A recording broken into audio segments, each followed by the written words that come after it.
Olá, muito boa noite. Está no ar o nosso programa Estação, direto aqui de São Leopoldo. Viemos ao CECREI, o Centro de Espiritualidade Cristo Rei, que em outro momento era o Colégio dos Padres, né? Esse espaço que tem mais de 80 anos e que contém muito da história de São Leopoldo aqui, lá no centro, na Unicinos. A cidade se desenvolveu em volta de vários elementos e esse, com certeza, é um desses elementos importantes. E exatamente por conta disso, nós escolhemos esse espaço especial para fazermos algumas reflexões em torno exatamente dessa história. Nossa estação tem um oferecimento de Calçados Beira Rio, 50 anos, Exatos Contabilidade, Mercator Feiras e Eventos, começa amanhã, nesta quarta-feira, a Geronto Fair, Feira da Economia Prateada, né? Um espaço privilegiado no Serra Parque, em Gramado, de 3 a 5 de setembro. Junto com a gente, JG Serviços, desde 1999, Sebratel e Coworking 360 graus. Eu recebo nessa noite, nós estamos gravando esse programa no começo da noite desta sexta-feira, dia 29 de agosto, e recebo aqui alguns dos membros do 50º Instituto Histórico São Leopoldo, essa organização, essa instituição, fundada em 25 de julho, há 50 anos, que se reúne, se encontra para exatamente fazer um registro, a recuperação, leituras da nossa história. Estou aqui com a presidente do Instituto, né? A Karen Pupp Spinacé, exatamente, professora de línguas da nossa URGS, né? Especialista, talvez, no traço mais importante da cultura de um povo. É isso, professora? Muito boa noite. Boa noite, é um prazer estar aqui. E sim, né, eu estou dentro desse seleto grupo de pesquisadores de história justamente por trabalhar um elemento que eu acho que não pode ser dissociado da história, que é a língua, né? Então, quando os imigrantes vieram, trouxeram consigo seus diferentes dialetos, que continuaram se desenvolvendo aqui em solo brasileiro, aqui no Rio Grande do Sul, tanto que temos como legado hoje ainda várias línguas de imigração, né, de origem alemã, que são faladas no país. Então, esse é o meu foco de pesquisa. Podemos chamar de dialeto, então. São línguas. Exato, são línguas. As pessoas, na verdade, se a gente for falar em termos teóricos mesmo do conceito, dialeto e língua é a mesma coisa. Mas as pessoas costumam usar o termo dialeto para desmerecer uma língua. Então, por isso que a gente evita, porque ele já está com essa carga pejorativa, sabe, o termo. E como são línguas reconhecidas como patrimônio cultural imaterial brasileiro, são línguas brasileiras, né? É até importante marcá-las como línguas e não como dialeto, porque se falar dialeto vai parecer então que estão subordinados ao alemão da Alemanha, e não estão mais, né? São línguas genuinamente brasileiras. Rosane Márcia Neumann, historiadora e participante do Arquivo Público do Estado do Rio Grande do Sul. Muito boa noite, muito bem-vinda, é uma honra te receber aqui. Obrigada. Fala um pouquinho do teu trabalho, direto do Arquivo Público do Estado, né? Bom, eu pesquiso imigração alemã também enquanto história, né, da minha trajetória de pesquisa, basicamente as empresas de colonização da região noroeste do Rio Grande do Sul. Então, a minha participação no Instituto Histórico é muito por essa minha pesquisa em uma região diferente, que não seja São Leopoldo, que são as colônias novas do Planalto rio-grandense. E no Arquivo Público do Estado do Rio Grande do Sul, eu sou analista pesquisador na área de História, e lá nós temos muita documentação da imigração do registro civil, né? Então, nós temos lá a documentação de nascimentos, batismos, casamentos, os processos de casamento que são feitos, então tem documentação de terras, então tem muita documentação que aborda a questão da imigração. Muito bem. Ele esteve conosco recentemente lá na feitoria, né, no momento que a gente fez um programa histórico também, nos acompanhando lá. Agora uma dupla de arquitetos urbanistas, é isso? Professor André Rui, muito boa noite, uma honra estar contigo aqui. Boa noite. Fala um pouquinho do teu trabalho. Bem, como arquiteto urbanista, o meu foco central inicialmente era a questão da arquitetura, né, predial dos descendentes de imigrantes. Mas isso se amplia muito, porque a gente pensa no Instituto Histórico, se interessa por a imigração e tal, mas são muitos aspectos. Como viviam essas pessoas, né, qual é o patrimônio cultural, não só nos prédios, mas nos próprios utensílios também, e na maneira de viver, de sobreviver às suas atividades econômicas. Por exemplo, o desenvolvimento de moinhos d'água para moer a farinha, a mandioca, fazer farinha e tal. Tudo isso tem toda uma arte, tem todo um conhecimento atrás disso, que é o nosso, digamos, motivador para pesquisar e saber mais sobre isso e registrar ainda o que existe, porque a tendência é se perder todos esses fatos históricos acabam, se a gente não faz um levantamento e um registro, a gente acaba perdendo tudo isso. E também a questão do idioma, porque muitos de nós somos descendentes também de alemães ou de outras origens aqui, e bem ou mal, mesmo não dominando o idioma, ele está lá dentro, né? A gente escutava muito quando era criança e tal. No caso, eu ainda falo um pouco de alemão, mas a gente conhece muitos descendentes que não dominam o idioma, mas se eles escutarem uma música antiga, eles vão relacionar, né, no Natal principalmente. Então, digamos assim, é muito amplo o material para se pesquisar. Tanto é que o Instituto tem pessoas de várias formações, né, história, letras, arquitetura e várias outras, porque é um campo de conhecimento muito grande e também diversificado no sentido de que, inicialmente, o foco aqui em São Leopoldo era a imigração alemã. Mas, por exemplo, o meu sobrenome veio da Boêmia, não veio da Alemanha. E hoje em dia está muito amplo. Então, eu acompanho a pesquisa de genealogia, inclusive na minha família, meus descendentes, que já têm, por exemplo, ascendência libanesa, né, que é pouco estudada, mas ela é presente aqui. Né? A gente tem no Rio Grande do Sul, eu descobri há pouco tempo que houveram imigrantes da Irlanda, né, pouco estudado. Teve imigração francesa, neerlandesa, e por aí vai. Então, o nosso campo de pesquisa é muito grande, tem muita coisa aí para se ver, e o retorno disso é muito gratificante. Professor Günther Weimer, muito boa noite, uma honra estar com o senhor aqui, muito bem-vindo. Boa noite, prazer estar com vocês aqui. Bem, eu fui convidado para ser professor não era só professor, nós éramos, chamava-se instrutores da Universidade de Brasília, quer dizer, um projeto novo que estava sendo estruturado pelo Darcy Ribeiro, onde ele pretendia fazer, havia convidado os professores mais representativos de diversas áreas do Brasil e se pretendia trazer pessoas novas que teriam uma pós-graduação, que na época era uma novidade muito grande, porque isso não existia até então, né? Então, primeiro fazer o mestrado e depois o doutorado. Curiosamente, isso foi copiado da Universidade Americana, que quando surgiu o famoso Redentora de 64, foi acusado de ser uma subversão comunista, né? Então, por essa razão, acabaram com a Universidade de Brasília, né? E eu tive, então, uma sorte muito grande, porque eu, inclusive, fui eleito para presidente do corpo de instrutores, que eram exatamente esses professores que estavam começando, né? E, obviamente, que essa instituição, por ser uma instituição de classe, foi perseguida. Inclusive, alguns colegas meus desapareceram. Até hoje não se sabe onde é que eles pararam, né?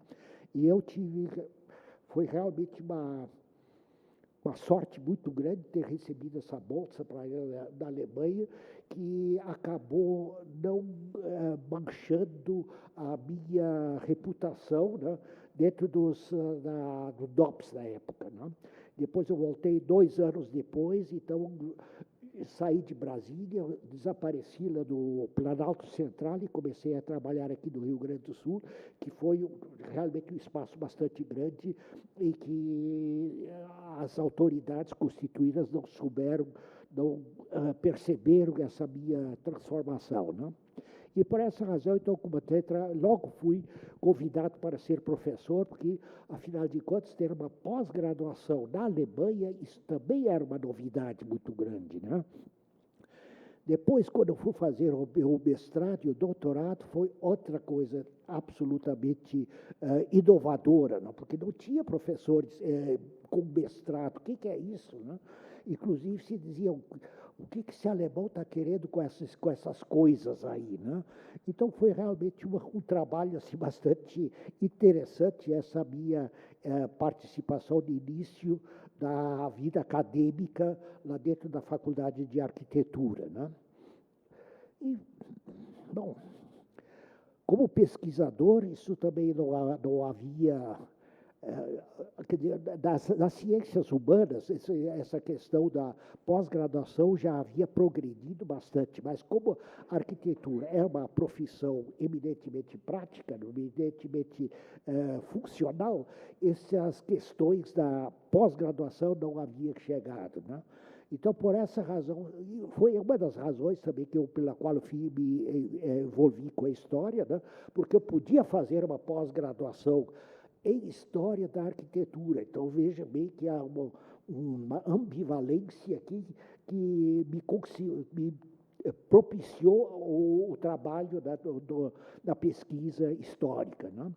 E depois o doutorado, bom, isso foi também novamente um grande feito. A Faculdade de Arquitetura tem um doutor, não? Vocês vejam só que coisa interessante, né? Por tudo isso a gente que eu passei, hoje em dia, já felizmente, já não é mais nenhuma novidade que haja um arquiteto doutor, né? Embora muitos desconfiem, né? Porque na arquitetura ainda se diz, existe muito esse conceito, né? Quem sabe, faz. Quem não sabe, ensina.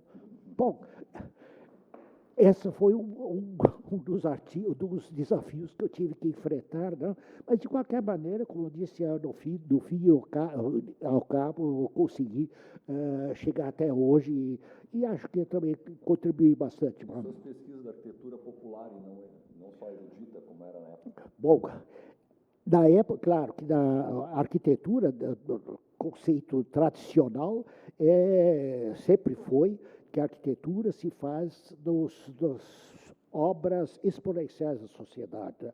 Grandes palácios, grandes catedrais, grandes palácios do Planalto e assim por diante, né?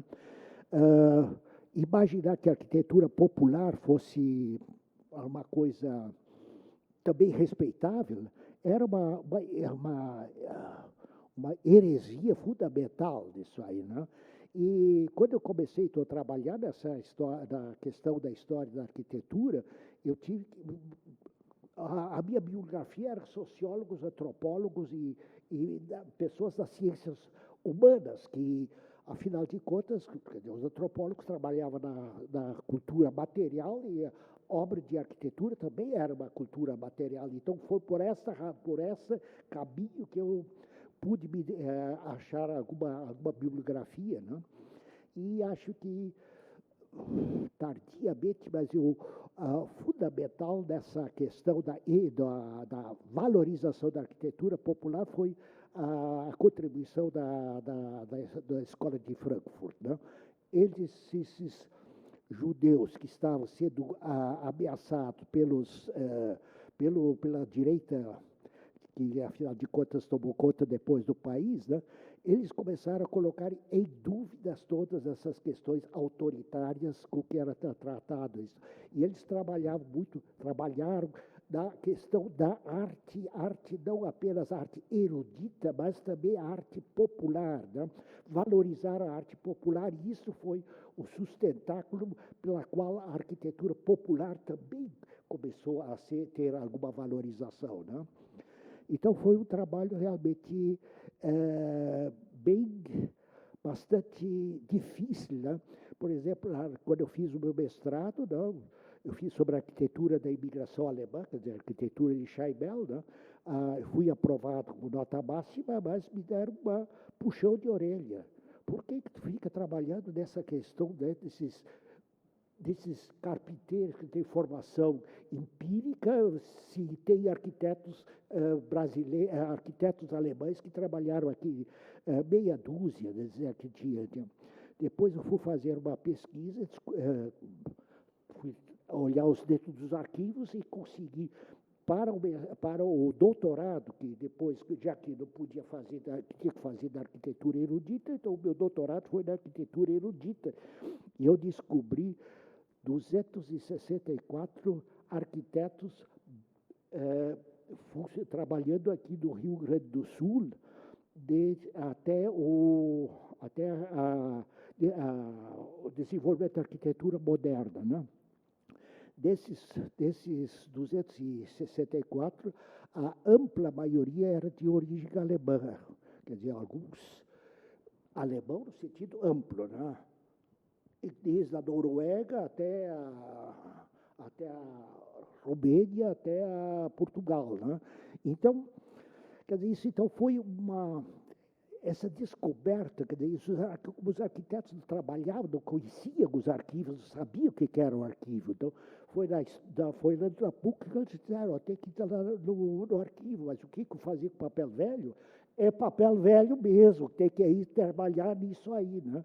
Então, foi realmente um trabalho assim, paulatino, que deixou muita gente assustada com o que se pode fazer aí, né? Professor Rodrigo Luiz dos Santos, uma honra te reencontrar aqui, né? Professor que uma figura frequente na nossa Vale TV já há bastante tempo e agora radicado em Caxias do Sul, professor. Que bom te ter em São Leopoldo. Olá, boa noite. Sim, agora atuando em Caxias, né? Mas na UX, Universidade de Caxias do Sul, no curso de História, no programa de pós-graduação em História lá da universidade. Mas no meu campo de pesquisa, né, a partir da história da imigração alemã, especialmente os aspectos políticos, aspectos religiosos, os conflitos, né, que envolveram especialmente o período da Primeira República, Estado Novo, mas a gente acaba ampliando um pouquinho, então surgiram também outros grupos, né, nessa questão que envolveu a nacionalização, mas além do campo da história política, atuei também, né, continuo atuando de certa forma, não diretamente, mas junto na área do patrimônio, especialmente nas questões que envolvem museus, arquivos, esses espaços de memória, que embora hoje na universidade, mas em projeto de pesquisa que trabalha com essa questão da importância dos arquivos e dos acervos para o ensino e para a pesquisa histórica, né? Então, hoje é um pouco essa minha área de atuação, né? Trabalhei ano passado, de 2024 até o início desse ano, no Museu Histórico Visconde de São Leopoldo, bem no período ali da enchente, praticamente reconstrução do museu, por conta do que houve aqui no ano de 2024, e agora lá na área de imigração italiana. Professor, Essa parte, impressionante como se conecta a área de atuação de cada um de vocês, né? Quando a gente fala desse período Vargas, a gente fala também da proibição dos idiomas europeus e japonês também. A gente tem uma colônia aqui pertinho, em Poti, né? Sim. Mas de como a minha geração, né, já não fala o alemão da mesma forma como os anteriores por conta desse período onde foram os meus avós proibidos de falar. Claro que falavam em casa, né? Mas na rua não falava. Já meu pai já sofreu com isso. Acho que de alguma forma um período que tolhiu a cultura, seguindo exatamente o que o Vargas queria, né? Criação de uma identidade maior e aniquilando outras identidades culturais, né? Professor René Gertz, muito boa noite. Uma honra estar com o senhor aqui também. Boa noite. Na minha infância eu não pensei em ser historiador, eu queria ser pastor. E por isso eu vim do último canto noroeste do Rio Grande do Sul para São Leopoldo para estudar no Instituto Pré-Teológico. Depois de concluído, após 7 anos, eu cheguei à conclusão de que não queria ser pastor e fui para a Unicinos estudar História. Para terminar o curso, eu precisava fazer um trabalho de conclusão, e como eu tinha gostado do tema Revolução de 30, eu resolvi fazer meu trabalho de conclusão sobre a Revolução de 30 em São Leopoldo. E o interessante foi que, quando eu comecei a ler a documentação, os livros sobre São Leopoldo, sobre a colônia alemã em geral, porque, afinal de contas, São Leopoldo era a origem da colônia alemã no seu conjunto no Rio Grande do Sul, eu vi que no campo da bibliografia existente a gente encontrava 2 tipos de bibliografia. Uma falando de aspectos culturais, econômicos, demográficos, enfim, desse processo, em geral com um enfoque positivo. E a outra parte vinha no que a gente talvez pudesse chamar de aspectos político-culturais, e esses eram invariavelmente negativos. Comecei a estudar, então, a bibliografia e vi que nada disso era verdadeiro, ou muito pouco era verdadeiro, para ser um pouco mais preciso. Que aquilo que acontecia também no campo político e político-cultural na colônia alemã era muito tipicamente brasileiro, eu diria. Aconteciam coisas para o bem e para o mal.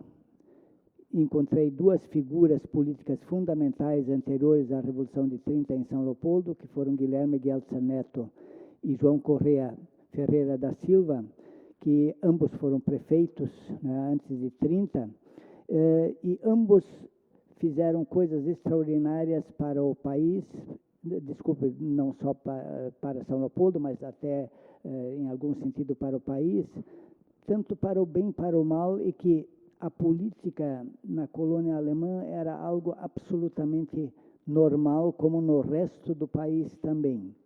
E foi esse filão, essa temática que eu visei, então, nos meus principais estudos posteriores, e, de alguma forma, esse tema não me soltou até hoje.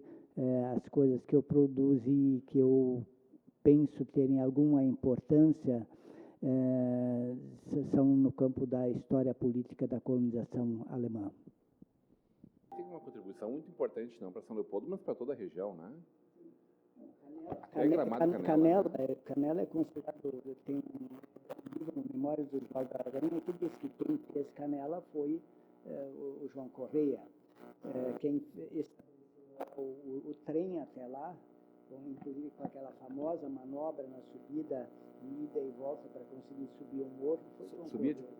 Subia de ré o trem, né? Sim, ele chegava num ponto e aí ele descia, os passageiros desciam e ele dava uma volta de ré e para frente até estar no nível mais elevado, daí ele continuou em direção à Canela. Alguém de vocês é fundador do museu? Do instituto? Nenhum fundador aqui. Mais antigo membro, mas eu já assumi a minha cadeira na segunda leva, 2 anos depois de mudar. O senhor é de 77, então, no instituto? 77, né? 77. Isso. De alguma forma, foram contemporâneos daqueles que fundaram o Museu Histórico também, né? Sim, nessa época era o guri da turma. Né? Eram todos senhores cabelos brancos, circunspectos, e sempre me olhavam assim de mim. O que esse guri está fazendo aqui no meio? Então, de qualquer maneira, eu deixei crescer a barba para ver se criava um pouquinho de respeitabilidade. O que realmente me custou alguns desafios, mas eu acho que eu sobrevivi, tanto é que eu estou aqui até hoje. Né? Mas essa múltipla constituição, ela está presente aqui com mulheres também, com pessoas jovens também, né? Com os decanos presentes também, né? Eu acho que a Esse grande, caldo dá um resultado muito bom, me acho parece. que a grande vantagem é que nós temos realmente profissionais de várias áreas. Cada reunião que nós fazemos, temos alguma contribuição de uma área diferente. Isso abre muito a perspectiva daquilo que a gente, dos nossos objetivos, daquilo que a gente procura fazer, né? Como vocês enxergam a celebração, vou começar já com uma questão polêmica aqui, né? Dos 200 anos, do bicentenário da imigração alemã, que a cada momento a gente precisava fazer uma vírgula e pedir desculpas por estar celebrando esse bicentenário. Por conta de que não estamos celebrando junto a história dos negros, dos africanos, né? A história de outros povos, a história indígena, sendo que aquele era um momento da celebração das etnias germânicas, né? Dos alemães, dos suíços, de todos eles. Né? Conseguimos celebrar a contento ou ficou muito para trás o que a gente podia ter feito? Eu acho que mesmo com a enchente, né, que isso foi um problema, o nosso evento mesmo teve que ser postergado, era para ter ocorrido ali na semana do 25 de julho, e infelizmente não foi possível, a gente teve que transferir para novembro, e isso fez com que várias pessoas não pudessem vir, principalmente participantes de fora, porque o aeroporto estava fechado, tinha toda essa dificuldade. Mas, mesmo assim, eu acho que houve bastante movimentação, né? Teve muitos eventos acontecendo para rememorar, e a gente, no fundo, achava um pouco pena que certos círculos, né, nos acusassem, né, de estar celebrando esse bicentenário, porque acho realmente que era um momento de rememorar isso, né, que faz parte da história do país, né? A imigração alemã, como todas as outras, contribuiu para a diversidade que nós temos no país, diversidade cultural, linguística e tantas outras, né? Então eu acho que não deva ser um problema rememorar essa história que faz parte do país, mesmo quem não é descendente, né, de alemão ou de povos de língua alemã da época, pode entender que faz parte da constituição do povo brasileiro, né, esse pedaço da história. E era um momento de rememorar isso, não era no sentido de comemorar algo de, é melhor, não é isso, era mais uma... Nunca foi sobre isso, Nunca né? foi sobre isso, é rememorar, isso fez parte da história do Brasil e temos que pensar sobre isso, inclusive porque isso impacta no que a gente faz hoje em relação às migrações, porque migrações sempre existiram e continuam existindo, e como a gente encara hoje o que acontece no mundo, né? Então, o nosso evento em particular, a gente saiu um pouco daquele eixo folclórico, né? Não era a nossa intenção fazer uma festa e tal, foi mais uma questão acadêmica, com esse intuito de rememorar e pensando, inclusive, a nossa ideia era migrações ontem e hoje, né? Porque a gente aprende com a história, né? Então, aprender com a história para entender o mundo atual. Para a gente, inclusive, acolher melhor esses imigrantes que estão chegando aqui agora, né? Com certeza. Rodrigo, quer usar a palavra? Não, e até nesse sentido também é importante, porque existem diversos tipos de rememorações. Existem aquelas mais festivas, mais folclóricas, né? E às vezes também essas mais acadêmicas. E muitas vezes, nesses momentos, surgem aqueles que tentam reinventar a roda, dizendo que certos aspectos nunca foram antes trabalhados, nunca antes na história desse país. Mas a gente sabe, né, o próprio Instituto Histórico de São Leopoldo tem uma contribuição bastante significativa nesse sentido, de trazer para o campo historiográfico e, dentro do possível, também tentar levar para fora, para a sociedade, mas às vezes o problema é a receptividade também, é uma outra questão importante, aspectos históricos que mostram essas relações interétnicas, processos que envolviam outros grupos étnicos aqui. Então, por exemplo, já temos trabalhos que abordam a questão da presença da população indígena, da população negra, o próprio fato de alguns imigrantes alemães terem tido escravizados. Cerca de 300 escravos pertenceram a descendentes Isso, então, imigrantes alemães, né? né? Então, esses trabalhos desde os anos 80 e 90, principalmente. Então, já não são... Só que, muitas vezes, eles acabam ficando mais restritos ao meio acadêmico, mas a gente também busca, dentro do que é possível, falo por experiência própria de outros colegas, também levar isso até as comunidades, até outros grupos. Eu me lembro, em parceria do Instituto Histórico com outras instituições, a gente fez palestras levando temas diversos, a Dois Irmãos, a Santa Maria do Herval, Nova Hartz, né? Então, para alunos do ensino médio e da comunidade. Então, levar essa informação também. Mas é um grande desafio, mas existem momentos e momentos. Então, e várias formas de se trabalhar esses aspectos. Então, ano passado, foi marcado principalmente por um lado mais festivo, um lado também muito forte, essa questão folclórica ou de abordagens de certas tradições. Claro, a gente poderia pensar, né, as tradições como algo inventado muitas vezes, mas era esse caráter mais festivo. E fez feliz tomar chopp e comer cuca também, tá, Rodrigo? Sim. Faz parte. Ah, né? com certeza, isso é extremamente importante, né? Mas também é isso, é pensar em um grupo e a contribuição desse grupo para a formação da nossa sociedade multiétnica, que é o caso do Rio Grande do Sul e o caso do Brasil. A Rosane quer falar, mas eu quero aproveitar para incluir dentro dessa tua percepção, e se já é possível a gente fazer alguma avaliação nesse sentido, de qual é o legado desse bicentenário. Porque me parece que lá no centenário nós tivemos o início do processo de desmembramento dessa então grande capital, né? Que aí várias colônias acabaram, logo depois Novo Hamburgo, logo depois outras tantas. Para e passo a isso, a proibição do imigrante, do idioma e da celebração da cultura germânica como um todo, né? Mas aí o Sesc Centenário vem para recuperar uma boa parte disso, nascendo ali um pouco antes do Museu Histórico, nascendo logo depois o Instituto Histórico, né?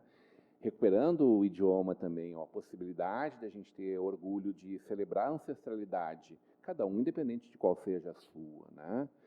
Qual é o legado que deixa este bicentenário? Rosane. Acho que seguindo na mesma linha que a Karen trouxe também, eu vejo muito essas comemorações do bicentenário de imigração alemã, agora os 150 anos da imigração italiana. Nós estamos simultaneamente também os 150 anos da imigração polonesa, que ninguém está falando, não tem projeto público oficial para os poloneses, como teve para os alemães e os italianos. Isso é uma questão bem interessante para pensar, porque uns e outros não, mas principalmente para pensar como nós estamos recebendo e trabalhando as novas migrações. Porque se nós falamos aqui, os alemães chegaram aqui no século XIX, eles chegaram em outro país, tiveram que aprender uma outra língua. Como nós, hoje, como descendentes de imigrantes, estamos recebendo os novos imigrantes e fazendo exatamente a mesma coisa. Quer dizer, eles chegam nas escolas, eles falam inglês, francês, espanhol, línguas nativas, e eles chegam aqui, eles precisam aprender unicamente o português, e eles não conseguem se comunicar, em pleno século XXI. Então, nós estamos com um problema lá do século XIX se reproduzindo no século XXI, e como nós vamos trabalhar com essas crianças, né? Eu tenho um projeto de pesquisa que trabalha com a questão das crianças imigrantes, hoje, em escolas, e os professores não sabem o que fazer com eles. Então, nós estamos com um problema que era lá do século XIX, de novo. E a questão da xenofobia, o preconceito contra o imigrante, a não aceitação, a exclusão dele, né? E que caminhos que ele busca. Então, nós estamos... Eu acho que esse bicentenário e os 150 anos da imigração italiana, ou essas datas são importantes para nós olharmos para o nosso presente, principalmente, quer dizer, como nós estamos agindo. E em termos de pesquisa, é um momento também de olhar para as nossas fontes, para os nossos arquivos. Que documentos que nós temos, né? De situar, localizar novas fontes, buscar outras documentações, pensar por que esses imigrantes tinham escravos, né? Quem eram esses escravos, esse comércio que existia, e a outra própria questão da constituição da família. Por exemplo, no arquivo público tem as habilitações de casamento, que agora estão todas digitalizadas, é possível acessar elas. Olhando as habilitações, nós encontramos famílias onde, na travessia, a esposa faleceu, o esposo faleceu, as crianças chegam órfãos aqui, esses casamentos, a questão dos abandonos. Tem uma outra documentação que é riquíssima, que ainda não foi explorada, que é os imigrantes no sanatório, no Hospício São Pedro. Quer dizer, o número de imigrantes, num levantamento rapidíssimo, é enorme, principalmente mulheres. Quem são essas mulheres? Que abordagem é essa que eu nunca tinha ouvido? Pois é. Então, quer dizer, essa documentação, ela está, um único exemplo, a questão da criminalidade, o imigrante, estávamos hoje olhando documentos, as festas que sempre terminavam em brigas, que deu processo judicial. Então, nós temos um outro universo aí desses imigrantes que é um momento para nós pensarmos e estudar. Então, existe a parte da celebração, da festa, né, de marcar, mas também existe todo esse pós-festa, pensando academicamente dessa geração que nós recebemos na universidade para fazer suas pesquisas e olhar esse universo que nós temos aqui. Bom, o que nós vamos fazer daqui para frente? Né? Que questões nós temos? O que nós podemos aprender com esse processo de migração do século XIX para pensar as nossas migrações atuais do século XXI? Acho que essa é a principal questão que nós temos que pensar no nosso presente momento. Dá para pensar que todos esses recortes que tu deu e essas vertentes de visão foram o grande legado, então, talvez, desse bicentenário? Também a gente viu uma profusão de livros escritos, como nunca antes na história, num período tão curto, dos últimos 2 ou 3 anos, né? Que são registros, que são visitações a toda essa história. Né? A própria questão da escrita, pesquisa, traduções, visibilidade a outras regiões do Rio Grande do Sul. Os colegas colocaram as suas regiões, eu sou de Panambi, então a minha região de pesquisa é Planalto Rio-Grandense, que nos 180 anos, por exemplo, de imigração, tinha pouquíssimos estudos. Agora nós já temos mais estudos acontecendo. Então, existe essa formação e esses olhares para núcleos que até então não eram estudados e sobre os quais não se sabe quase nada. Né? Complementar, que eu acho que isso mostra também um pouco do trabalho do Instituto Histórico de São Leopoldo, né, que continua jovenzinho e ativo, apesar dos 50 anos, que a quantidade de publicações, né, que nós fizemos nos últimos anos, em parceria com a editora Oikos, foi uma iniciativa do nosso saudoso confrade Jorge Cunha, né, que escreveu realmente um projeto rumo a 2024, e nesse projeto constavam iniciativas, por exemplo, tradução de livros que não existiam ainda em língua portuguesa, publicação ou reedição de livros que já tinham sido esgotados e que eram necessários novamente no mercado para marcar justamente essa história, né, para estar de novo à disposição, como foi o livro do Jean Roche, que foi reeditado. Né? Então, esse selo que foi criado na editora Oikos, né, com a contribuição do Instituto Histórico de São Leopoldo, acho que também é um grande legado que fica mais material, vamos dizer assim, né?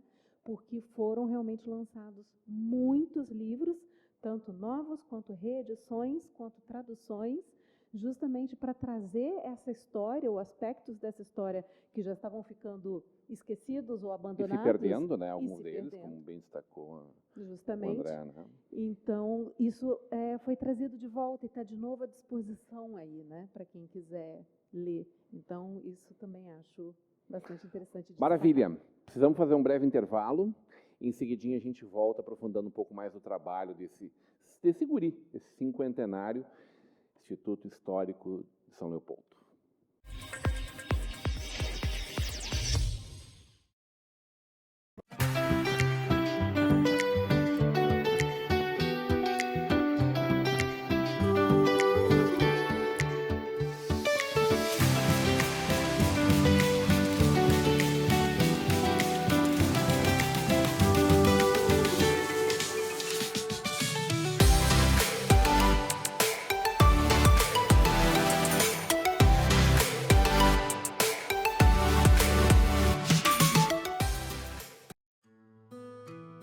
A Exatos é um sonho, a Exatos é encantar, a Exatos é humanizar. Ela se preocupa muito com o CNPJ, que é uma vida.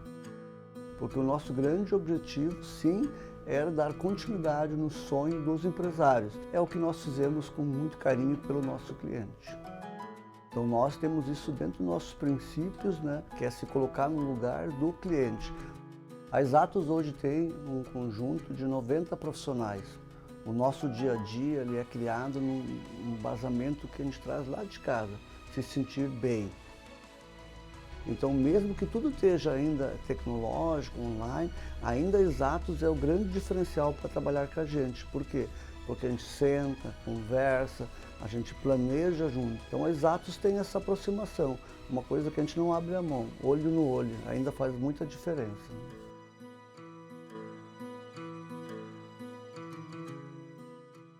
Você já conhece o espaço que está transformando o modo de trabalhar em Novo Hamburgo e região? Um ambiente inspirador com estrutura completa, internet rápida e tudo que o seu negócio precisa. Aqui você trabalha, se conecta e cresce ao lado de quem também está construindo o futuro. Além do dia a dia, é o local ideal para eventos, imersões, treinamentos e ideias com propósito. Coworking 360, mais que um espaço, um ecossistema para o seu sucesso. Hoje em dia a gente tem acesso rápido a tudo que a gente precisa, bem aqui na palma da nossa mão, não é mesmo? Alimentação, transporte, finanças, tudo isso está a um simples clique de distância. Mas você sabia que o mesmo pode ser dito quando o assunto é segurança da sua empresa, do seu condomínio ou da sua família? O QR Token é um aplicativo completo, desenvolvido especialmente para oferecer segurança e tranquilidade para a sua vida. Com o QR Token, você tem acesso rápido e simplificado aos principais itens de segurança. Dá para acessar as câmeras das áreas comuns, enviar convites para os seus visitantes e até mesmo transformar o seu celular em uma chave única de acesso. E tudo isso com criptografia de ponta, o que garante o sigilo e a proteção dos dados de todos os usuários. Baixe agora mesmo na loja do seu aplicativo e simplifique ainda mais a sua vida.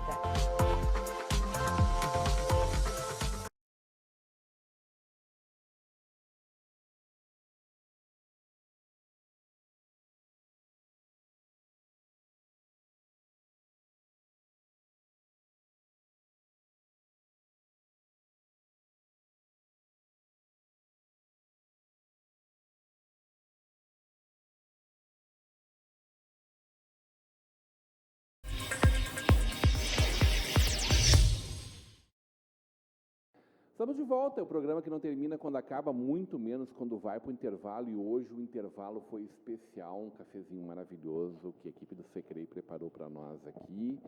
Um café erudito, diga-se de passagem, porque a gente seguiu conversando aqui no nosso intervalo, repercutindo um pouco do que foi essa nossa primeira parte desse programa.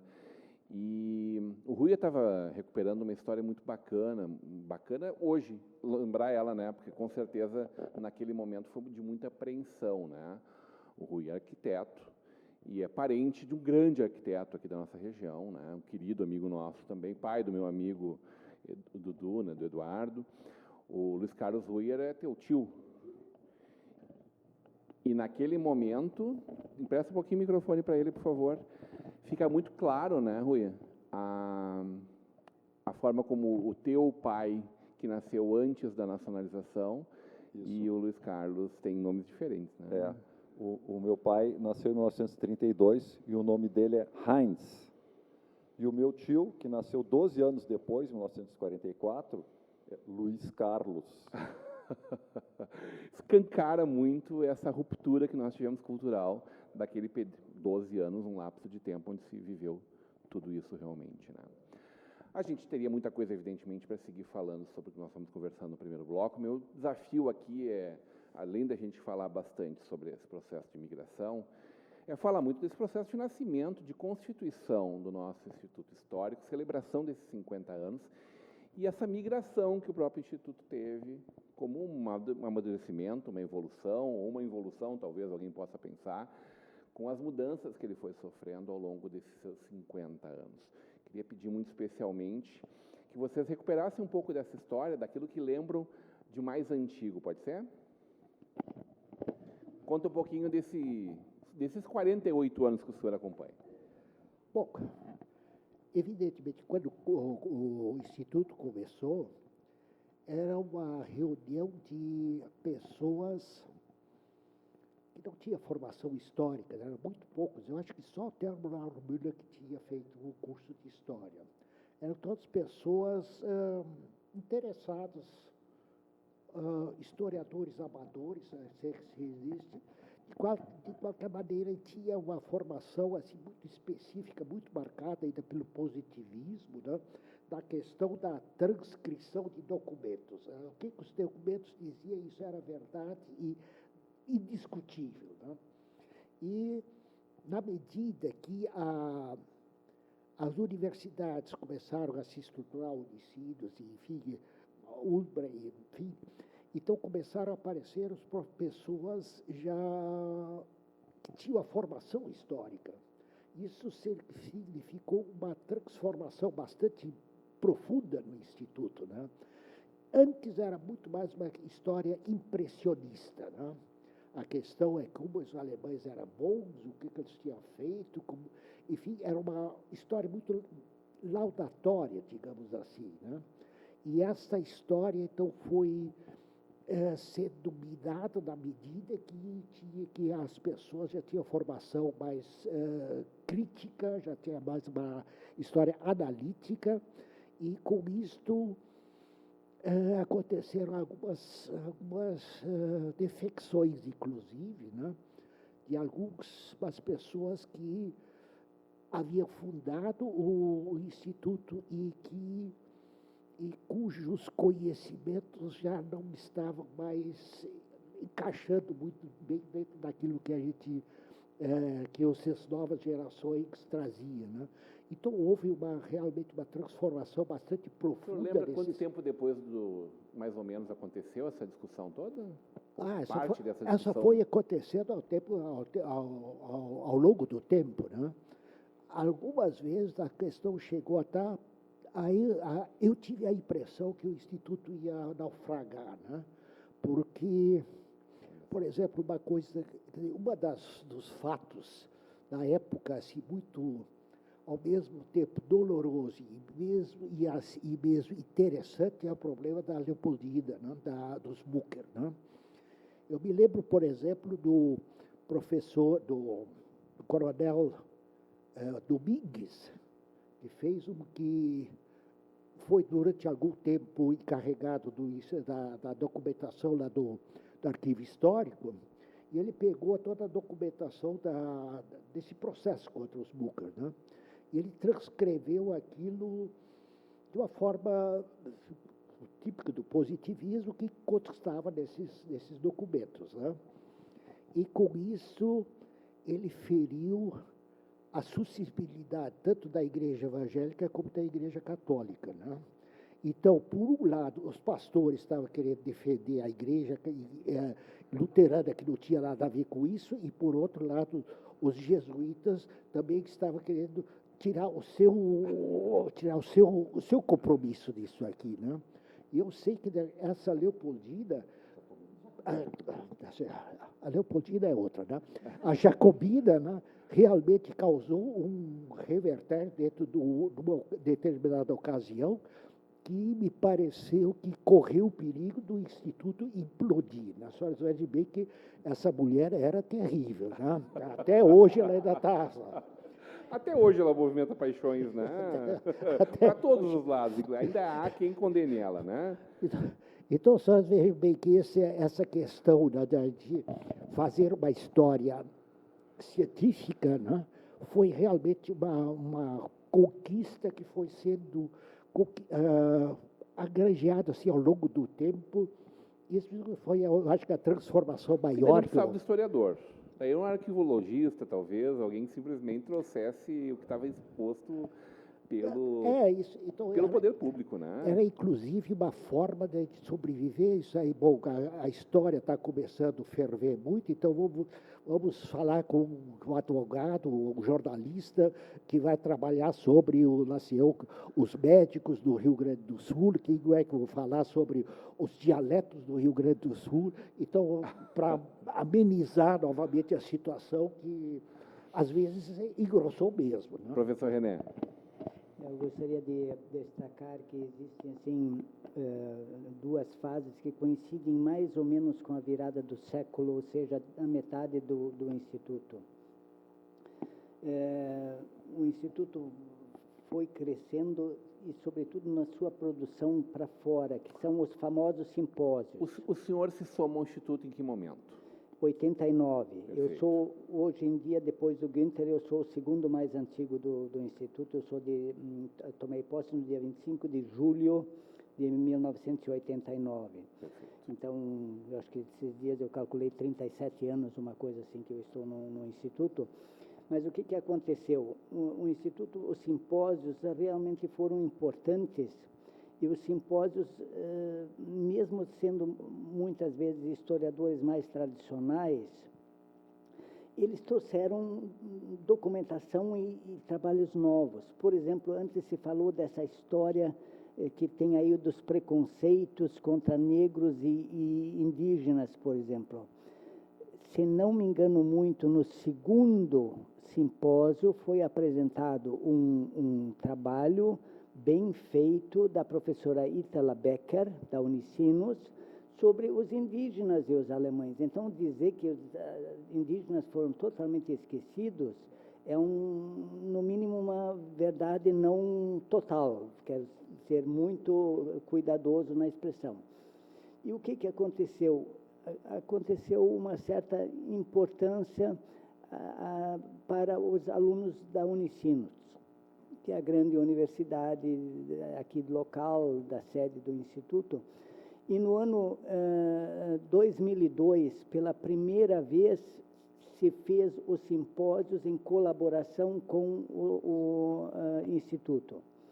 Isso dava um caráter acadêmico ao evento, porque ele era chancelado, os certificados tinham lá a assinatura da Unicinos, dando, digamos assim, e a partir dali o Instituto realmente se tornou importante. Eu acho que não dá para esquecer uma figura, às vezes figuras são centrais nesse processo de fazer o link, de estabelecer entre a instituição e o Instituto, que foi o Marcos Justo Tramontini, professor infelizmente falecido muito precocemente, professor da Unicinos, e ele foi uma figura central, porque ele se dava muito bem com Thelmo Lauro-Miller, que era o tradicional presidente, historicamente presidente do Instituto, mas era professor da Unicinos, então ele conseguiu, e em 2002, para mim, é um momento fundamental de transformar os simpósios, que são a face externa, onde o Instituto se projeta para fora, né, estar vinculado à Unicinos, e isso continuou, digamos assim, até um passado mais recente. Agora estamos um pouco numa crise nesse sentido, mas esperamos que a gente consiga solucionar esse problema, porque esse link, a partir de 2002, foi fundamental nesse sentido.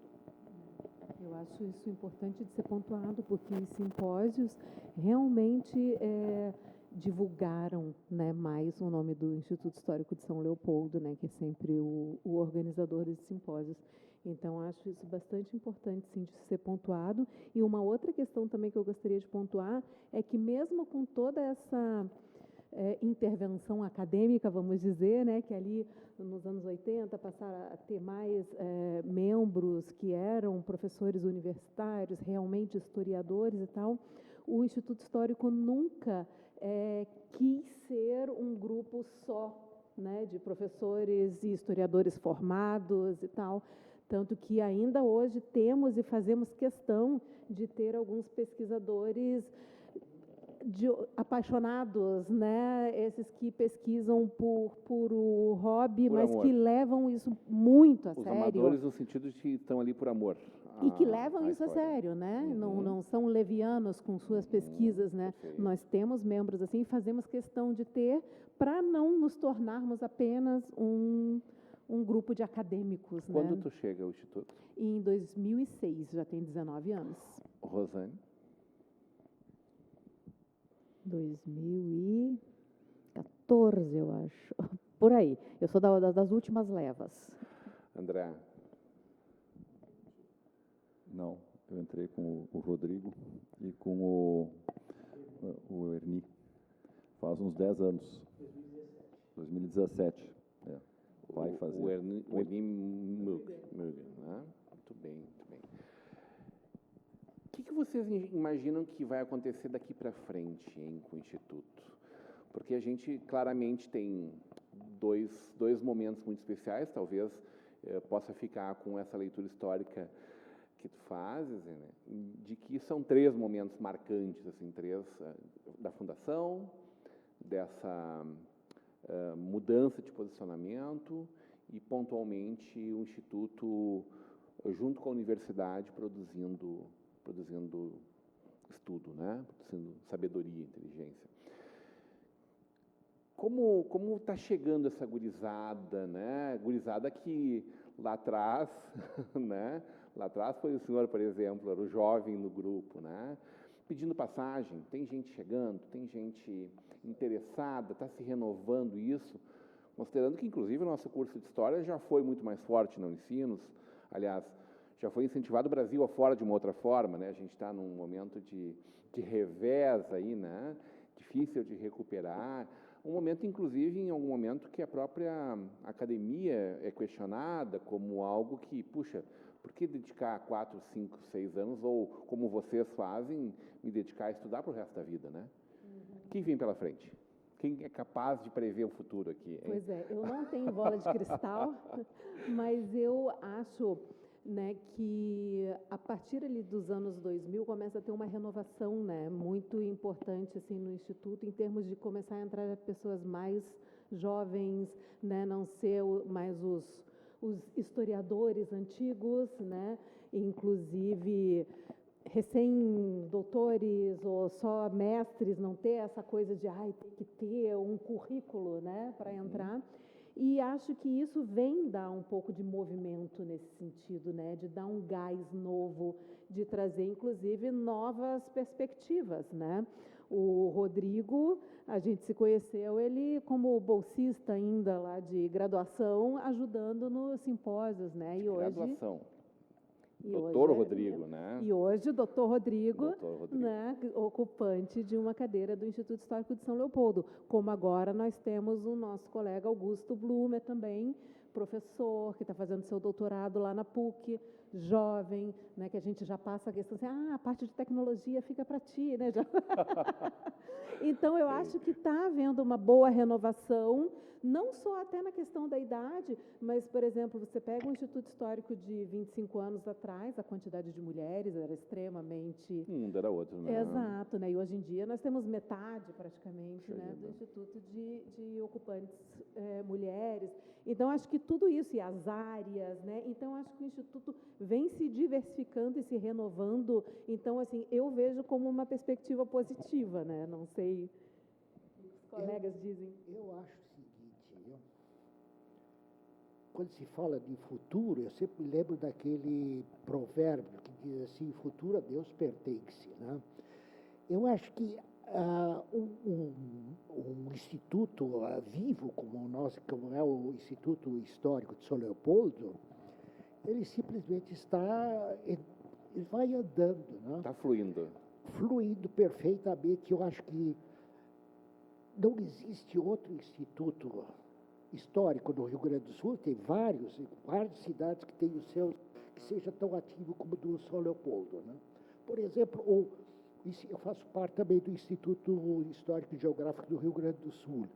Por mais força que se faça lá, ele anda muito mais devagar. O Instituto São Leopoldo realmente é um instituto ativo, permanente e não para, né? Com esse embalo que ele vai, eu não tenho problemas de futuro, né? O futuro a Deus pertence e nós vamos trabalhando no presente. Eu acho que esse é a questão fundamental aí, né? Professor René. Eu gostaria de lembrar uma coisa. A simpatia ou antipatia da opinião pública sobre fatos históricos, ela muda muito. Quero citar um exemplo clássico. Nós temos em São Paulo Palácio dos Bandeirantes, não sei o que tudo do Bandeirantes, rádio, televisão Bandeirantes. E alguns anos atrás, de repente, os Bandeirantes começaram a ser incendiados. Mudou-se 360 graus a orientação sobre como avaliar esse fato histórico, porque é um fato histórico. Bandeirantes existiram, entraram Brasil adentro. Uma mortandade de índios fiz- enorme. Fizeram o que fizeram. Ah. Eu nunca estudei os bandeirantes, não sou especialista, mas sei o que básico sobre, né, sobre o que se diz sobre os bandeirantes. Tá? Então, mudou. Só que interessante, o palácio não mudou de nome ainda em São Paulo, ou seja, tem forças que sustentam a manutenção. Nós sabemos, hoje em dia, está muito em moda aqui, inclusive, se não me engano, existe uma determinação agora de trocar nomes. Será que o Bandeirantes vai trocar também ou não? E nós estamos, nesse momento, não nada comparável com o que aconteceu na Primeira Guerra Mundial, nem na Segunda Guerra Mundial, mas nós estamos, assim, sob pressão dos alemãos. Os alemãos, a gente preferia não tê-los, tá? Eu, em 2020, uma jornalista do Rio de Janeiro entrou em contato comigo para dizer que ela estava fazendo um artigo e queria o meu aval acadêmico de que se em Timbó, em Santa Catarina, em 1928, não tivesse sido fundado por aqueles desgraçados os alemães um partido nazista, um núcleo nazista, ninguém teria ficado sabendo no Brasil que o nazismo existiu e o Brasil não teria tido a eleição de Bolsonaro. Isso é um fato acontecido comigo, não estou falando de fontes terceiras. Aconteceu comigo, uma jornalista. Aconteceu. Bom, o Instituto, eu acho que tomou uma decisão alguns anos atrás, porque quando foi criado, o Instituto era uma coisa alemã, história da imigração alemã, ou colonização e colonização alemã. Isso foi abandonado há muito tempo. Claro, nós ainda não temos ninguém lá de imigração ubiquistanesa, por exemplo, tá? Mas nós temos sobre gringos, sobre polacos, sobre negros, açorianos, né? Então, o Instituto está indo numa direção de ampliar os seus enfoques. Eu acho que esse é um problema que a gente tem, essa coisa que está no ar muito agora, nos últimos anos, sobretudo desde 2018, né? Isso o Instituto está enfrentando com certa tranquilidade. Mas esse revisionismo histórico é um movimento anterior a 18, né? Essa necessidade de revisitar a história e de mudar a história, né? Sendo que tem coisas que a gente pode querer esconder, mas tem coisas que nós não vamos mudar e pronto, né? Não. Qualquer historiador tem que ser revisionista, porque Claro. senão ele não tem nenhuma utilidade. Ele não é um acadêmico, né? Ele tem que revisar aquilo que foi escrito e dizer, olha, não tenho nada de novo a dizer, aí saca a viola e não faz nada. Ou diz, olha, tem problemas na história como ela é contada no passado, tem problemas e eu quero dar uma avançada. Então, a palavra revisionista em si também é neutra. Ela é simplesmente uma obrigação, o revisionismo é uma obrigação de qualquer historiador. Tá? Só o problema é daí o que a gente quer, está na moda de dizer, mas eu inventei uma coisa nova, não é? É uma coisa que não foi dito, enfim, que muitas vezes, realmente muitas vezes, não tem nada a ver com a realidade. Já foi dito várias vezes, tem autores que disseram, mas a gente usa muito isso e isso não é história. Isso aí é opinião pessoal, mas não tem nada a ver com pesquisa histórica. Mas eu gostaria também de dizer uma coisa que eu acho que precisamos rever também, essa questão do alemão, né? Instituto Alemão, colonização alemã, etc. Mas o que é esse alemão? Né?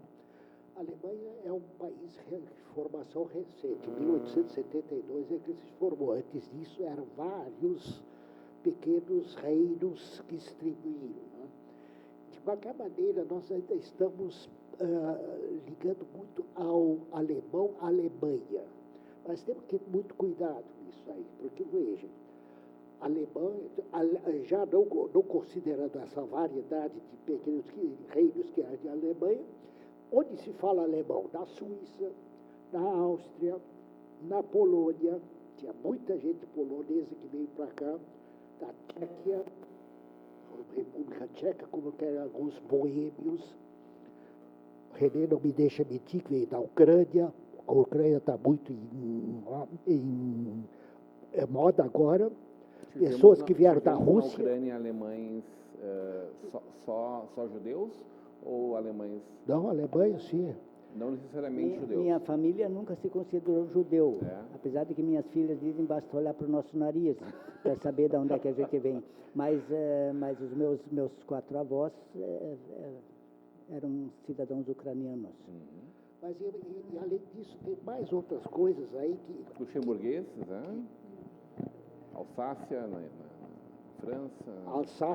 Na Alsácia, quer dizer, toda aquela divisa com a França, Hungria. eles não sabem se são franceses ou alemães. A Bélgica tem os flamengos são todos germânicos. A França aqui, que é França, é uma tribo germânica, né?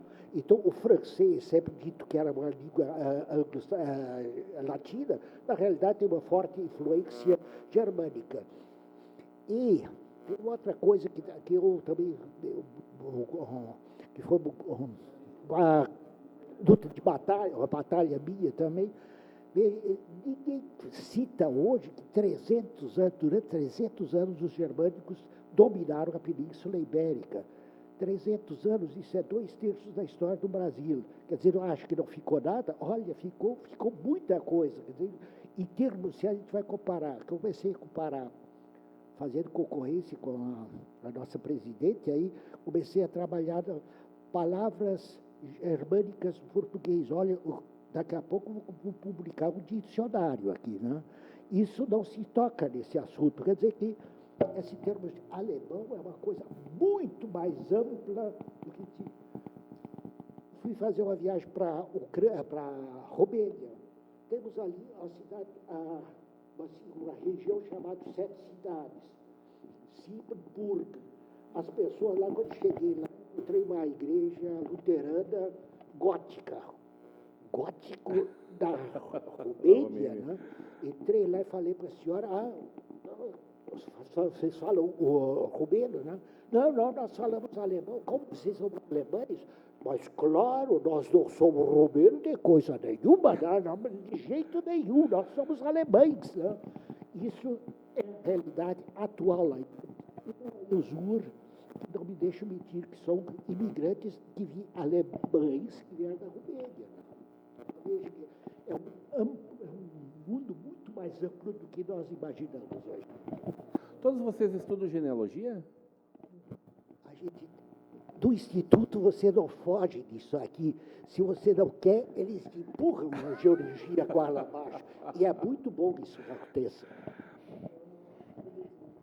Antes de passar a palavra, eu queria explorar isso com a Rosane, de que grande parte das pessoas que procuram hoje o Arquivo Histórico do Rio Grande do Sul são genealogistas, é isso? Não, a genealogia é uma das procuras, é o arquivo público. Arquivo, é bom também deixar o Arquivo Histórico do Rio Grande do Sul, vinculado à SEDAC, é o local em Porto Alegre, que fica ali na Praça da Alfândega, do lado do Marx, no Memorial do Rio Grande do Sul, onde está toda a documentação, os livros de entrada de imigrantes, os códices de imigração e colonização, os documentos de terras, né? Mapas, documentos de concessão de lotes. Então, essa parte de imigração e colonização, entendida como histórica, está no arquivo histórico. Do arquivo público está a documentação entendida como sob tutela pública, né? Então, toda a documentação cartorial dos tabelionatos está no arquivo público, a documentação de registro civil e a documentação pública de terras, compra e venda de escravos, compra e venda de terras, os autos de medição, então, os registros torrens. Isso mesmo que histórico, mas que do período da República. Ela é vinculada ao judiciário, ali. vinculada Entendi. ao executivo, vinculado... Essa documentação, ela está recolhida e sob tutela do arquivo público.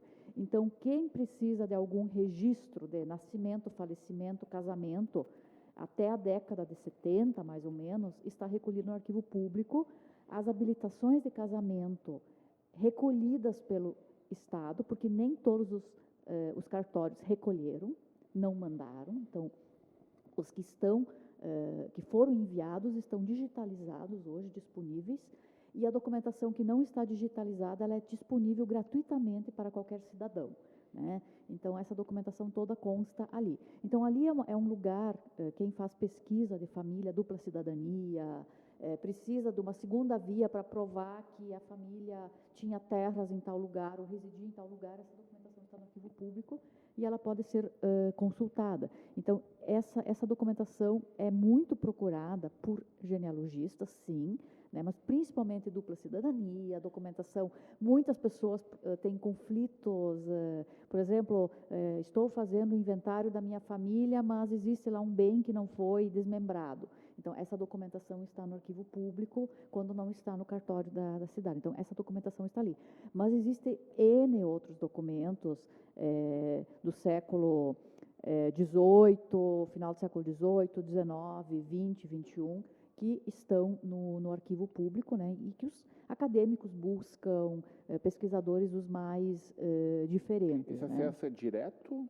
Esse acesso se dá via o site, tem o endereço sala de pesquisa, @spgg, @planejamento spgg, e você faz a consulta no sistema, tem toda a parte da consulta da documentação, onde que ela está, em que estante, em que maço, e você faz a solicitação dessa documentação, ela é buscada, porque são 3 prédios de documentos com 2, 3 andares, alguns, né? Então, isso demanda pelo menos 2 dias de busca da documentação e ela é disponibilizada para o pesquisador, ele pode consultar, ela copiar, pode fotografar, então esse documento fica disponível, a consulta é gratuita, né?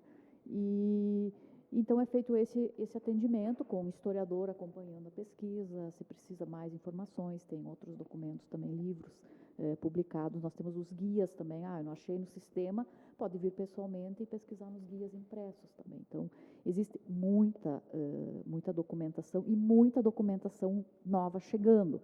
Então, tem esses recolhimentos de documentação permanente junto ao governo, que estava nas secretarias, está vindo para o arquivo público como documentação permanente, então ela passa por todo um processo de indexação, até ela chegar no sistema, né, ao público. Mas existe muita documentação ainda a ser pesquisada. E tem muita documentação que é uma documentação delicada, que é a documentação de terras. Eu, particularmente, como pesquiso a região do Planalto, nós temos na região do norte do Rio Grande do Sul e uma parte do noroeste que tem muito conflito hoje com demandas quilombolas e demandas indígenas. Então, essa documentação original, quer dizer, desde a concessão da Sesmaria, eu preciso procurar, de quem era essa terra e qual é o trâmite dessa terra até hoje. Então, toda essa documentação, a maior parte está no arquivo público e alguma parte no arquivo histórico. Então, você precisa conversar com os dois, né, porque na sua origem, não é o tema aqui, mas na sua origem era um único arquivo que foi desmembrado na década de 20, houve outros desmembramentos, então a documentação foi se acomodando e alguma documentação às vezes deveria estar num lugar, mas está no outro. Então você precisa fazer essa conversa de documentação, mas existe muito documento para pesquisar, né? É interessante quem não conhece, conhecer o arquivo. André. Sobre o papel do Instituto Histórico, por exemplo, o meu professor Guinter, que eu fui aluno dele na graduação, na pós-graduação, ele já falou das pesquisas que ele fez de arquitetura popular, arquitetura erudita, de urbanismo, urbanização do Rio Grande do Sul. Bom, se ele tivesse ficado restrito lá na faculdade de arquitetura, essa pesquisa dele ia estar focada só em arquitetura e urbanismo. No instante que ele abre para o Instituto Histórico, isso aí, digamos, se democratiza, isso começa a ser examinado e ser útil também para a pesquisa de imigração, né? Então, esse é um papel, digamos, do Instituto, de tirar dos nichos das universidades e abrir para ter essa transdisciplinaridade, né, com outras matérias. Agora, quanto à questão que a gente estava falando antes, da comemoração dos 200 anos da imigração, bom, se o Instituto Histórico não vai comemorar uma data, quem é que vai? Né? A gente não comemora aniversário, jubileu, bodas. né? O Instituto Histórico, quando fez 25 anos, ele lançou uma publicação comemorando seu jubileu de prata. E agora, nós estamos fazendo 50 anos, nós vamos fazer o mesmo. E os 200 anos nós não vamos fazer da imigração, né? Seria até eu até coloco a questão seguinte: e se a gente não comemorasse, não relembrasse os 200 anos? Mas aí, voltando também à pergunta inicial, comparando com outras comemorações, se nós formos ver os 100 anos da imigração alemã, os 100 anos da independência do Brasil, e formos comparar com 150 anos, e o mesmo com a imigração italiana, que tem 50 anos a mais. No centenário, tanto da independência como da imigração, foram construídos monumentos. Aqui em São Leopoldo, em Novo Hamburgo, em São Paulo tem o Monumento do Centenário, que é um prédio gigantesco, uma escultura monumental, fazendo um trocadilho, né? Quando já 150 anos depois, lançamento de moedas, de selos, né? Atividades oficiais muito fortes, publicações, muitas com patrocínio da iniciativa privada e tal. E agora a gente chega nos 200 anos, tanto da independência como da imigração, uma coisa muito mais pálida, muito mais tímida. Mas eu interpreto isso como um reflexo de uma situação geral. Eu atuo muito como patrimônio cultural, preservação, com tentativa de preservação do patrimônio cultural. Porque o que acontece é uma decadência, um retrocesso bárbaro no Brasil. Então, eu acho que, com certeza. Porque eu vou te provocar, me permite te atrapalhar e te provocar nesse sentido. Porque se a gente olha como era 50 anos atrás, se derrubava casas históricas todo dia. Tem uma consciência diferente, por outro lado, né? Mas com a consciência que se tem hoje, deveria ter uma preservação muito maior. Perfeito. Né? Se nós formos pegar os conselhos do patrimônio cultural, está tudo sendo desmanchado. Né? É um desmanche total. E digamos assim, a comunidade, né, a população, ela fica meio alienada disso. Apática, né? Então, aí voltando ao Instituto Histórico, o papel que o nosso Instituto e os outros e outras entidades correlatas ou similares têm é fundamental, porque a universidade não pode sozinha tomar conta disso. Então, esse tipo de entidade como a nossa e outras, eu considero que são fundamentais para tocar esse barco aí, porque ele está afundando. E se a gente não continuar remando, não vai sobrar nada. Né? Como eu sempre atuei muito em patrimônio, preservação e tal, muitos amigos e conhecidos, André, tem tal prédio lá, o que dá para fazer? Eu disse, o que dá para fazer? Dá para tirar fotografia, porque só o que vai sobrar no Brasil. É isso. É triste, mas e as pessoas pagam para ir para a Europa para ver prédio antigo. Lá acham tudo lindo, aqui vamos botar baixo. Né? Então, é até uma falta de reflexão. Eu acho que o nosso instituto e os outros têm um papel muito importante nisso. Né? Também acho, concordo contigo, assino contigo, assino com o relator. Rodrigo, quero ouvir tua reflexão sobre esse tema. Bom, eu acredito que, né, a história ela vai se renovando, e quando eu falo história, não só a disciplina, mas tudo que abarca, né, a trajetória humana. Então, o Instituto também, ele acaba passando por esses processos. Né? Eu já escutei de outras pessoas, quando tal pessoa sair do Instituto, o Instituto vai acabar, ou então... E não, né, quantas pessoas, os fundadores, vários já deixaram, inclusive, vários já faleceram, nós perdemos vários confrades e confreiras nos últimos anos, e teve essa renovação também, muito pela marca que eles deixaram, as contribuições que eles deixaram. Então, acho que vai sempre haver essa renovação, né, com a abertura, tendo o espectro da imigração, mas os vários elementos, e não só a imigração alemã, mas os vários grupos, isso favorece também uma renovação, porque novas pessoas são incorporadas com novas pesquisas. Então, essa renovação é constante, né, por mais, e não apenas historiadores ou pessoas vinculadas à academia, pessoas que também têm esse amor pela pesquisa, também favorecem esse processo, porque a gente sabe que a área das humanidades, por exemplo, tem sofrido nos últimos anos ataques bastante severos, né, e instituições, né, quando precisam fazer corte de verbas, geralmente é ali que vão cortar, né. Educação, na área de saúde também. Mas então, eu acho que essa renovação, ela continua existindo e vai continuar também, porque a gente não consegue mudar o passado, mas o olhar sobre o passado, a interpretação sobre o passado, né, cada um traz as suas contribuições, traz um olhar que gera renovação. Isso também acontece dentro do Instituto Histórico, né, e acredito que vai continuar acontecendo. Rosane. Acho que só o professor René falou antes, eu fui orientando a do professor René, então aqui somos todos, fui orientando o professor Marcos Tramontini, o meu primeiro evento que eu participei foi justo esse que o professor Marcos Tramontini, na época eu não sabia nem o que era o Instituto Histórico, organizaram na Unicinos. Então, ali começa o engajamento de toda uma nova geração de pesquisadores, porque quando eram os primeiros eventos, era um grupo muito seleto e tinha muito essa questão de imigração alemã. Hoje, o evento, ele tem estudos os mais variados, né? Não é mais um grupo que só estuda a imigração, e trouxe toda, acho que o grande ganho do Instituto Histórico e também da Associação de Pesquisadores da Comunidade Teuto-Brasileiras, é você conseguir formar uma geração crítica de pesquisadores. Então, que não só pesquisam imigração alemã, mas que pesquisam migrações, que é a nossa questão hoje. Estamos aí às portas dos 400 anos das missões agora, né? Sim. Um momento, uma efeméride fantástica nós também temos para toda a América Latina, isso, né? vários pesquisadores envolvidos, né?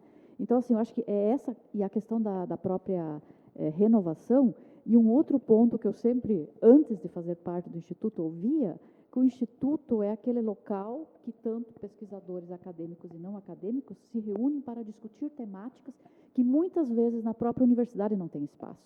Porque quando se envia projeto de pesquisa sobre imigração, hoje até vem recurso, mas um tempo atrás jamais vinha recurso, porque é um tema marginal, né? É um tema sem importância, é estudar o teu grupo étnico porque o teu sobrenome é tal, né?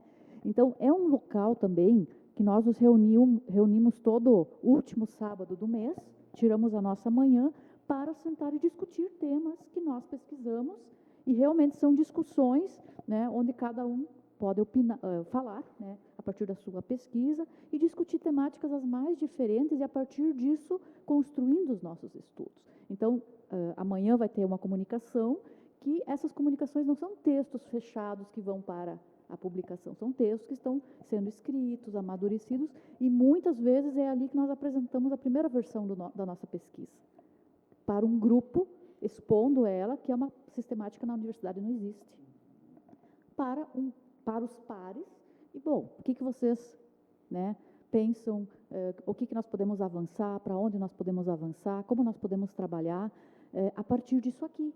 E são críticas, né, o professor Ginter também já falou, muitas vezes onde realmente gera discussão, acalorada, né? E é isso. Então, acho que essa é a dinâmica do Instituto, reunindo os decanos, que têm uma vasta produção e caminhada, né, na pesquisa, e os recém-ingressantes, né, que são os que estão começando essa caminhada, e nós nos desafiamos a sentar com os colegas, que foram nossos orientadores de doutorado, os nossos, né, que nos inspiram a pesquisa, e sentar e discutir enquanto pares. Bom, eu estou pesquisando isso aqui, o que vocês pensam sobre isso, né? Então, acho que essa é a grande questão, além de encontrar os colegas como colegas, né, não como acadêmicos, eu sou de tal instituição, tu é de tal. Naquele momento do Instituto, nós somos colegas pesquisadores independentes do nosso CNPJ.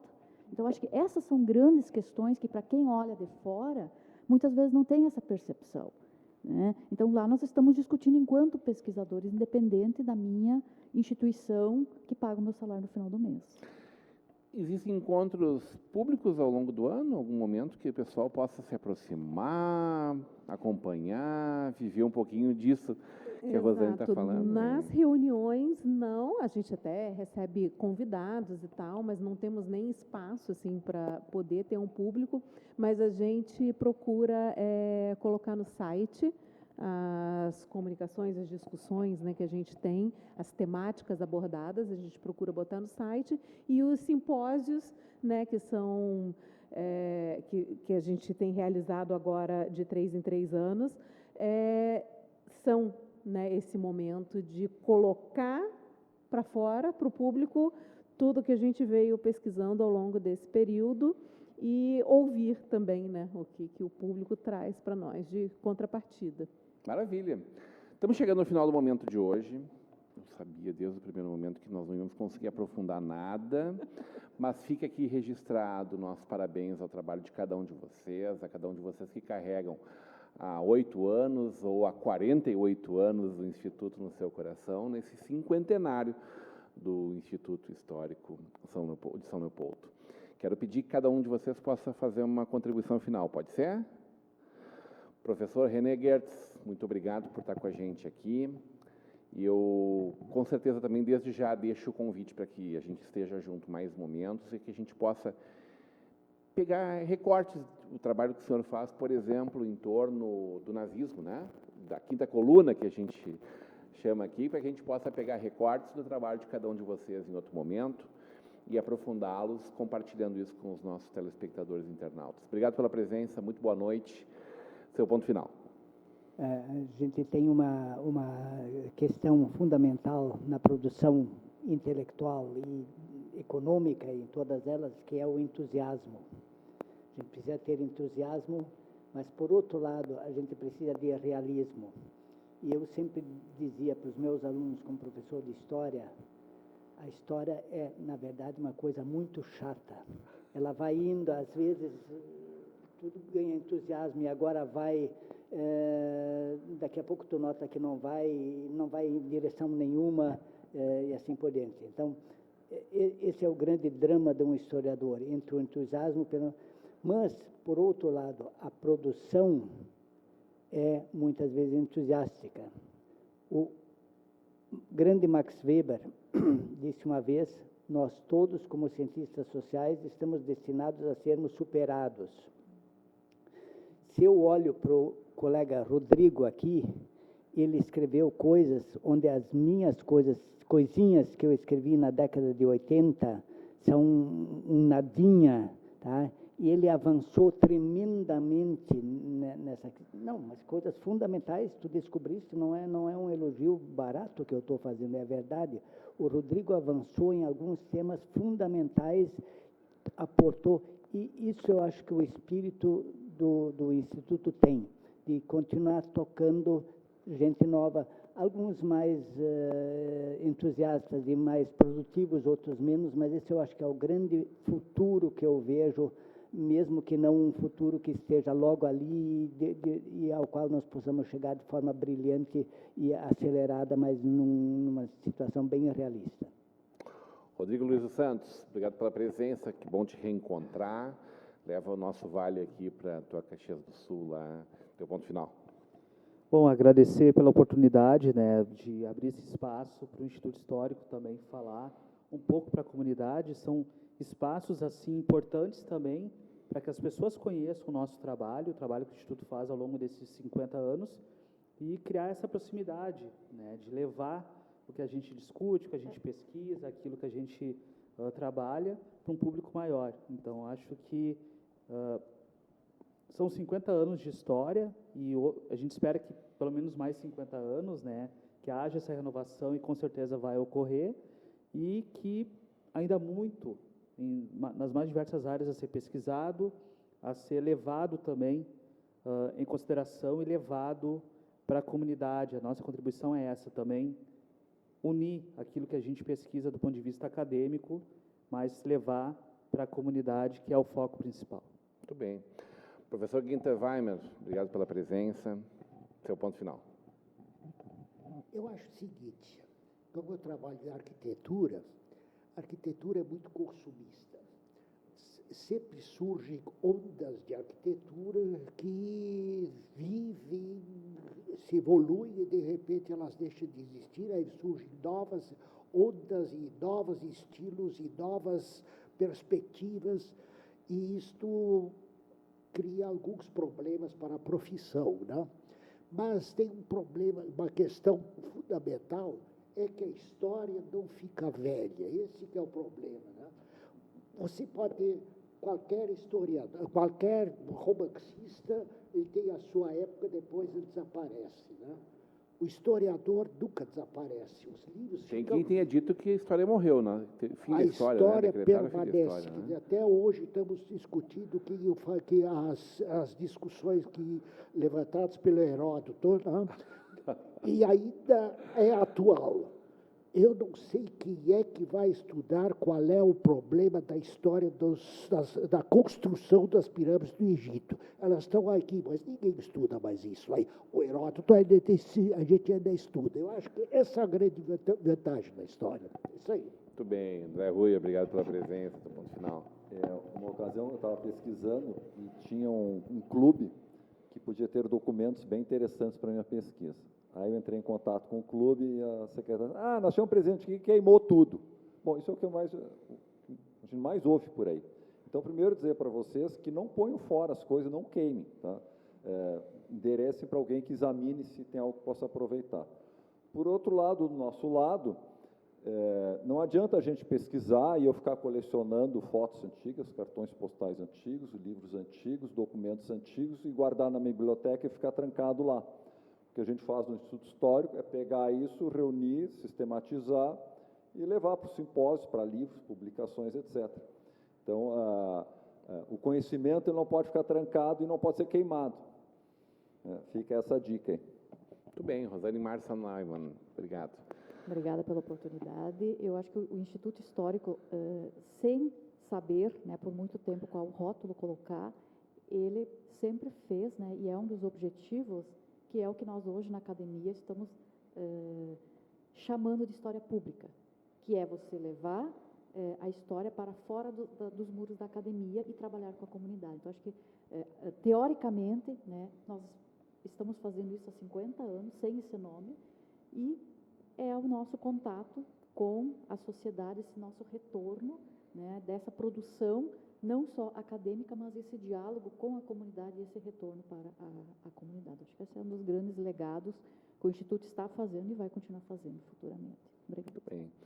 Presidente Karen Pupi Spinacê, obrigado pela tua presença, oportunidade de estar com vocês aqui hoje. Teu ponto final. Eu que agradeço, Rodrigo. É muito importante para nós, né, do Instituto, ter esse momento, essa oportunidade.